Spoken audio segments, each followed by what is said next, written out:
What's good and welcome in. You're watching the 49ers Report by Chat Sports. Chase Senior here with you.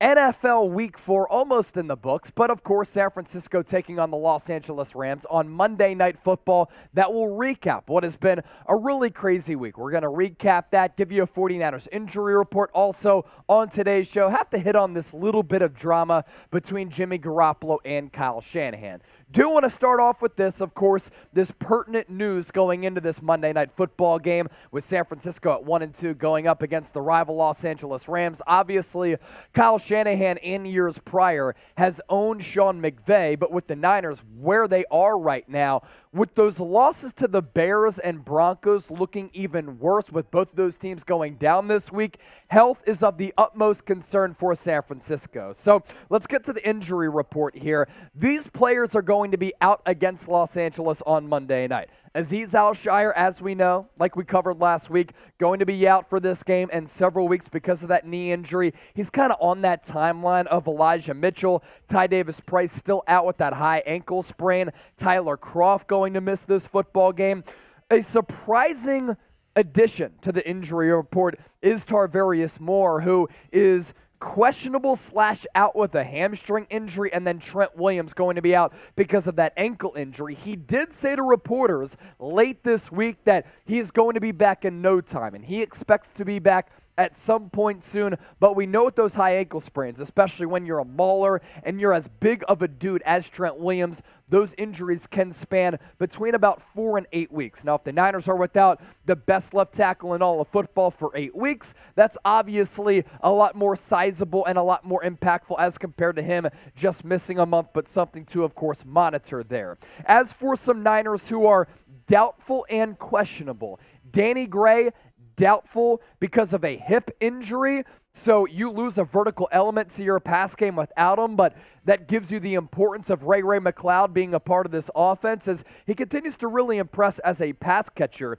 And then the Niners as of now who are questionable against the Rams. Arik Armstead because of a foot injury, Ross Dwelley because of a rib injury, and Javon Kinlaw because of a knee injury. Now, Arik Armstead is dealing with a bit of plantar fascia. That's why he missed that game last Sunday night against the Denver Broncos. And this is a guy who, prior to last Sunday, hadn't missed a game in such a long time. He has been an Iron Man of sorts, and he's really been a good player and a solid player throughout his Niners tenure. Obviously, right away, didn't live up to those expectations of signing that long-term deal. But last year, I really thought that after the Niners started 3-5, he was a huge component for this defense. So if he can play, obviously it gives you a boost at defensive tackle. Kevin Givens has been great without him and even with him on the field. And then Javon Kinlaw, Kyle Shanahan saying late this week that the ACL that he got reconstructed last October, so about a year ago now, flared up a little bit. And this has been the problem with Javon Kinlaw. Going back to South Carolina, he had knee injury issues. And then so far in the NFL, knee injury issues. So if Javon Kinlaw continues to suffer from some of these knee injuries, won't surprise me at all if the Niners don't exercise that fifth-year option. One, they're great at identifying talent at that defensive tackle spot. Two, the injury issues have really become such a big concern for Kinlaw, unfortunately, throughout his NFL career. Do want to hear from you in the comment section before we progress on today's late night Sunday vid. Because the 49ers are taking on the Los Angeles Rams, you can do whatever you choose here. You can type FLA, you can type beat LA. Either way, it's a rivalry game during rivalry week and a game that the Niners absolutely need. Let me know who you got down below in the comments section. FLA, beat LA, add to the gusto of this matchup. While you're down there, make sure you subscribe to the channel no matter where I am or what I'm doing, always bringing you a video on the San Francisco 49ers like we are doing right now on the Niners Report. Other notes here to get to, Daniel Brunskill will play. It's going to be the first time this year that he's actually going to be suited up in action for San Francisco. We know that he plays very, very well against Aaron Donald. Can play center. He can also play guard. I really like that flexibility for him. And really, before we get to Jimmy G and Kyle Shanahan and the drama that comes along with that, the Rams' offensive line, we talked about last week how it's going to be absolutely depleted. Brian Allen now, the starting center, is going to be out. So that is further proof that San Francisco has an opportunity to dominate this game in the trenches with what I believe is to be the best defense in the NFL. And with Brian Allen out, Andrew Whitworth retired, a couple of injuries along that offensive line, no excuse for the Niners to not get pressure in this football game and generate pressure against Matthew Stafford, who we've seen when he gets pressured, when he gets flustered, when the pocket gets a little bit murky, he is prone to making mistakes. The 49ers still 1-point favorites in this game. Despite some of the injuries on both sides, that line has not changed at all. Scores across the NFC West here during NFL Week 4 on this fine Sunday. Seattle taking down the Detroit Lions 48-45 in a wild game. Geno Smith threw for 300 yards. The Seattle Seahawks ran for more than 200 yards. Jared Goff went off, but that's a good win for Seattle against the upstart Detroit Lions. And then the Arizona Cardinals crushed, and I mean crushed, the Carolina Panthers. Matt Rule, his seat continues to get hot in Carolina. Do want to round out the show with this. So a lot of talk about Kyle Shanahan and Jimmy Garoppolo not getting along, not liking one another. This really sparked, the conversation did, after there was that clip about Jimmy Garoppolo potentially saying, "All your plays suck, man." Now, when it comes to lip reading, nowadays, when you slow it down, those clips can be construed. They can look a little bit different. Honestly, if you were to slow my lips down right now, you can make about 100 differences in what I actually said as compared to what I said. So I'm not sure what Jimmy Garoppolo said. Now, he did say, "I'm not sure what I said. I've said much worse on the football field." That was a little bit weird to me. Like, you might have known what you would have said, and either way, you can dispute it, and Jimmy Garoppolo didn't. So maybe that's, in fact, what he said. But let's get down to the nitty-gritty about this relationship between Jimmy Garoppolo and Kyle Shanahan. Do they like each other? I think they like each other. Are they getting along well, and is there some type of resentment? Maybe. Why would that be? Well, you think about it from Garoppolo's standpoint, right?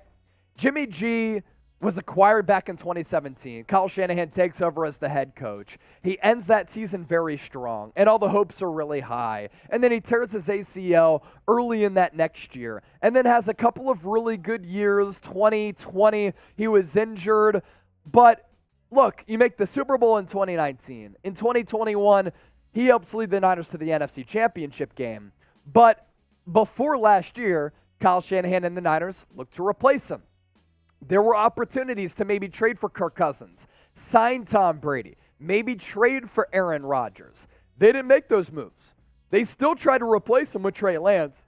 And last year, Jimmy Garoppolo beat out Trey Lance for the starting quarterback job for this franchise. And then going into this offseason, after Jimmy Garoppolo helped lead them to the NFC Championship game, they said that they were going to try to trade Jimmy Garoppolo. They admitted to trying to trade away Jimmy Garoppolo. They would have traded him away if it wasn't for that shoulder injury. And they went with Trey Lance.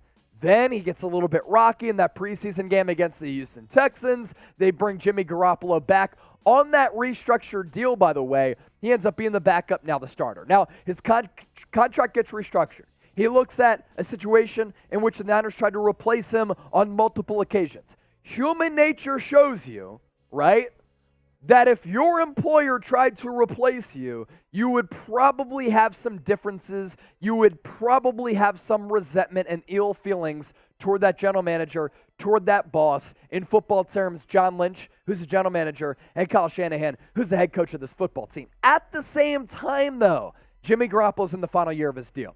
He's trying to prove to the other 31 teams in the NFL that he can be a starting quarterback in this league. So it's up to him to play well so that he can get paid beyond this year. Because if he doesn't play well, he's going to be paid as a backup. Then he has to prove himself once more. So does he have some salty feelings toward Kyle Shanahan?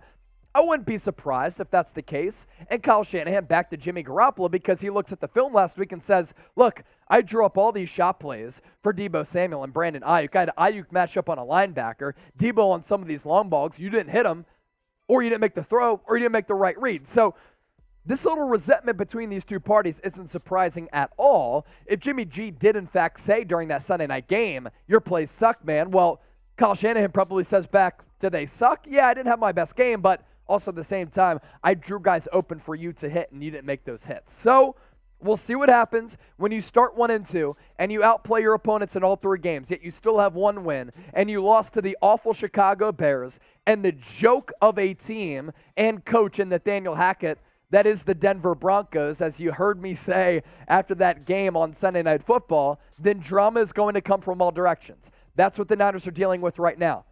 How do you cure that? How do you iron out those wrinkles? You win on Monday night against the Rams. Win the damn game. All right, we're out of here. We'll see you tomorrow for a watch party. Appreciate everybody for tuning in. San Francisco, you're the best. Appreciate you.